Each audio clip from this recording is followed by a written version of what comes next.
Okay. My throat hurts. I think talking this low is not good for your voice. There's something about talking at this level that's like hurts your voice more, I think.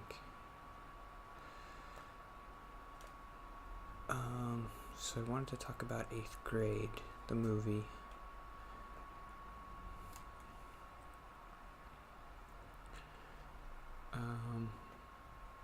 I guess I had never seen a movie like that where the main character has social anxiety and doesn't have any friends through the whole movie. And so I've always kind of wanted to see a movie like that because I knew I would relate to it. Because a lot of movies where the main character is like nervous or like a nerd or whatever, they always give him like a friend. Because how do you have a movie where the main character doesn't have a friend or doesn't talk to anybody?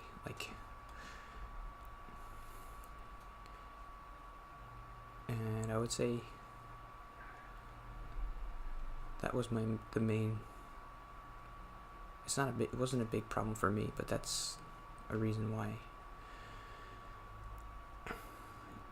It would just be hard. Like, this is the only movie like this, so that's why it's okay for it to not really have any conflict or anybody for the main character to talk to except her dad. But you couldn't really do this. If another movie like this came out, it probably wouldn't get as much praise just because it's like we've already seen it and there's like no story to it. So I mentioned last week I watched a musical online called Dear Evan Hansen that I really liked. And it's about a kid who has anxiety. Hey, I can't swim. We'll figure something out. But that musical actually has like a main plot and conflict, and he has a friend to talk to.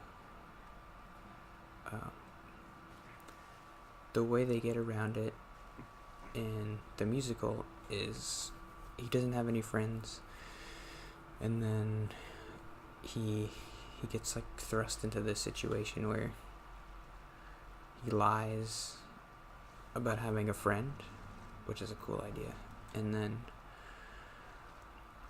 the person he talks to is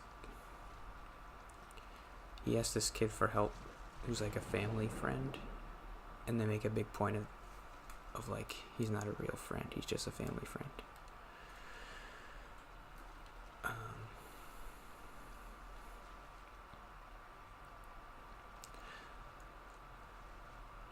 So I still like that musical better than the movie by a little bit, but I like them both a lot. I think Evan has more of a more interesting arc and more interesting like development, and the idea of lying about having friends is a cool idea, because I just relate a lot to that. And there's a song in it called For Forever that I really like, which is basically a song about lying about having a friend and what it would be like to have a friend.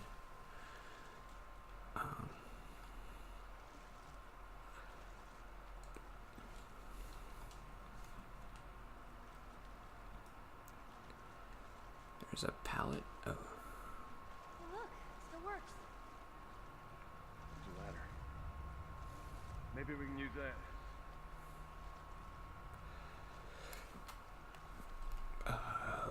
So I wanted to talk about 8th grade.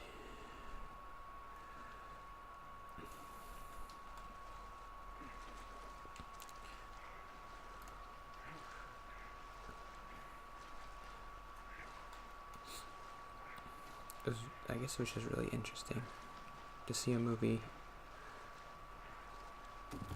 about a person with no friends. Never seen one like that.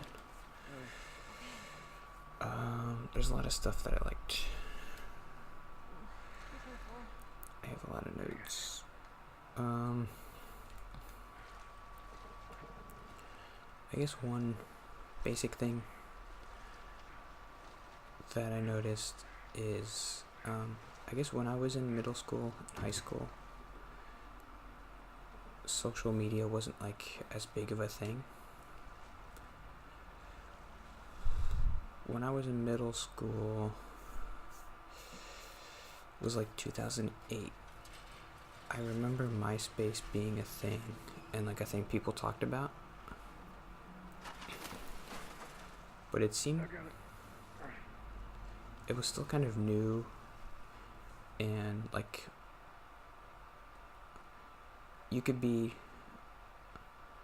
pretend like you were cool and not be on MySpace. It wasn't like a cool thing to be on MySpace. There wasn't, I guess Instagram's a big thing. She was on Instagram in the movie a lot. Let's get out of here. So I can't imagine like everybody's on social media, so when you go home, it's like you can't escape from it.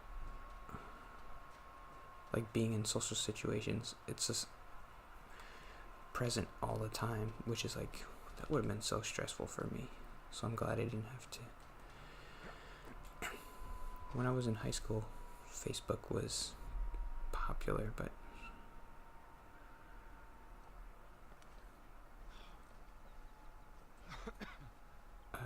okay, good to see you. Hey, look, about Tess. I don't even know what Here's how this thing's gonna play out. You don't bring up Tess. Ever. In fact, we just keep our histories to ourselves. Secondly, don't tell anybody about your condition. They think you're crazy when they try to kill you. And lastly, you do what I say when I say it. We clear? Sure. Repeat it. What you say goes. Good.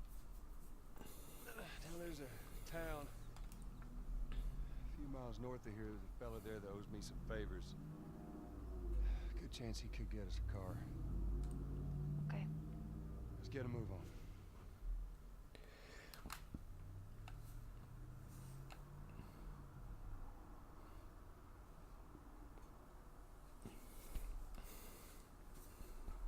There we go. I was critiquing Go through here. Troy Baker's accent a little too hard, I think. I like it. I think he does a good job Man, with the southern accent. nothing. It's just... I've never seen anything like this, that's all. You mean the woods? Yeah. Never walked in the woods. It's kind of cool.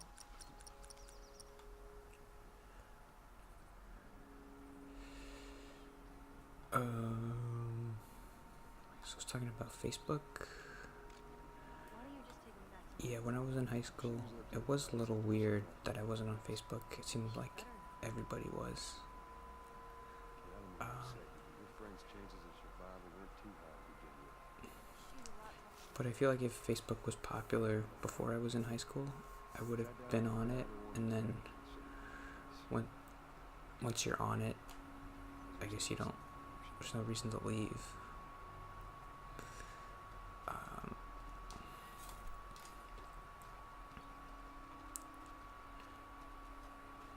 And for a while, I actually felt like Facebook was like another MySpace. Like it'll be around for a couple of years, then it'll go away. So I didn't feel. I felt like I was kind of cool. Like I wasn't. like I was above it, or I was smarter than everybody else.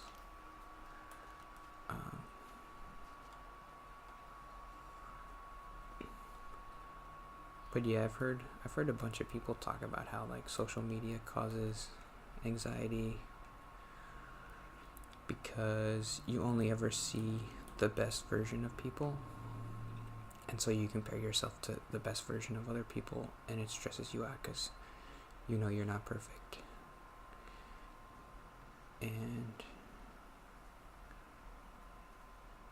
so I think more kids now probably have social anxiety because of that than even like 10 or 15 years ago.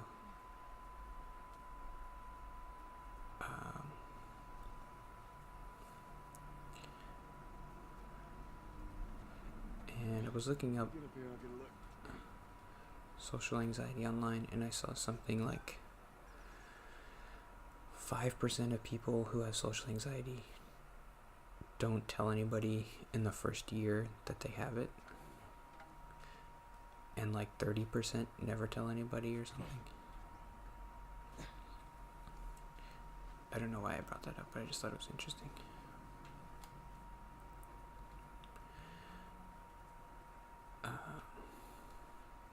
I guess I didn't really expect it to be that low, but it makes a lot of sense. If people experience it the same way I do, they would never be able to tell anybody. What about this?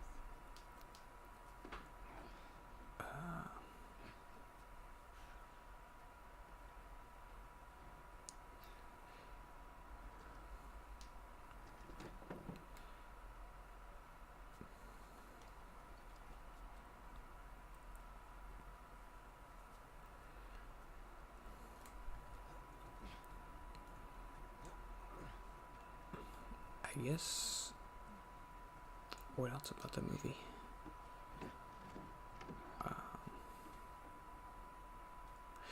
She made an analogy that was like, she says like, I'm nervous all the time. I feel like that feeling you get before you go on a roller coaster, but you never get the feeling when you come off the roller coaster of like being happy or relieved. I know this is where he lives, but no, I ain't never been here close. And that smoke, you think that's him? I tried to make an analogy last week that it's like Check it out then. skydiving, and my point was like, you wouldn't, if somebody's afraid of heights, you wouldn't blame them for not going skydiving. I don't think the analogy is super great, but I feel like people kind of can blame you for not being good at talking, even if you're afraid. Society's like built around talking and communication, so you kind of have to, even if you're afraid or bad at it. But like, if somebody was afraid of heights, you wouldn't force them to go skydiving. So that was my analogy, but I think hers is better. Except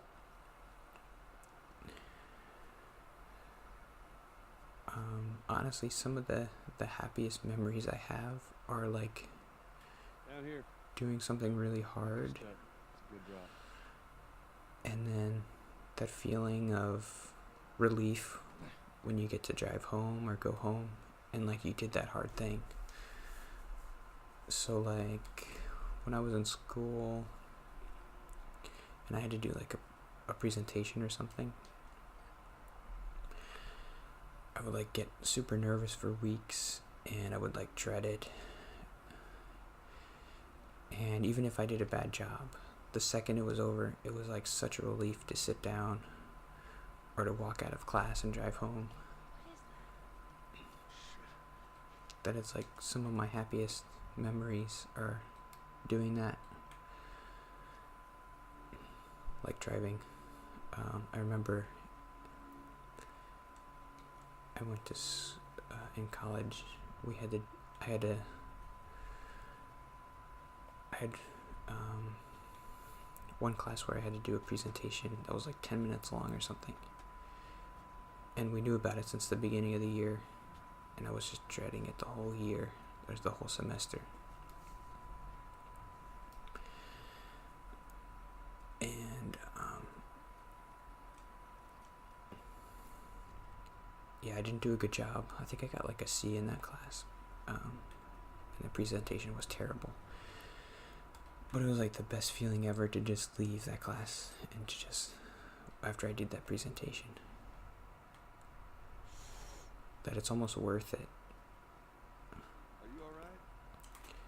The thing that I kind of compare it to would be a couple months ago, I lost my wallet for like a day, and I was stressing out about it so much. Like just thinking about all the things I'd have to go, like get my license and my credit cards, and I guess that was it. But like then you can't drive, so I'd have to ask somebody to help me get some places. And then like 2 days later, I found it somewhere. I think that's a feeling that normal people can relate to, is like that feeling of relief when you find your wallet after you think you've lost it. It's almost worth it to lose your wallet to get that feeling, that good feeling.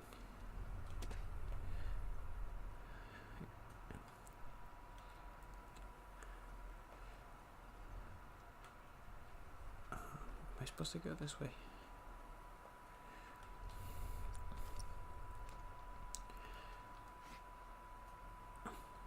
So I like the analogy she said.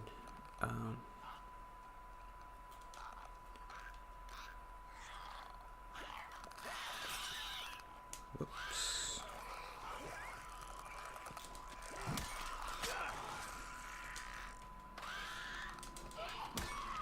About going on a roller coaster, and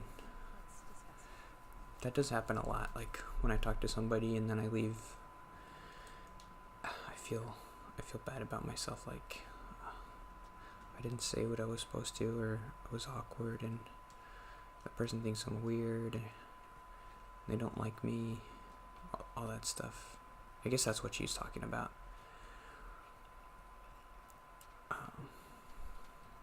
And I agree with that a lot.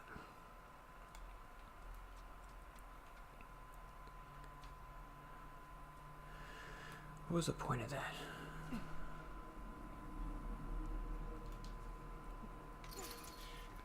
Straying from the other side.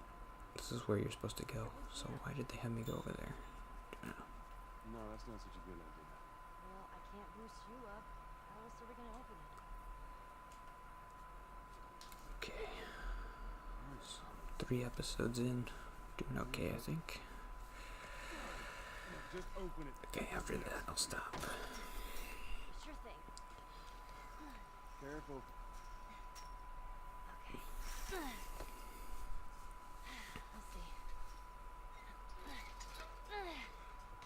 Let's see. Okay. Ta-da! Good job. Okay, come back tomorrow.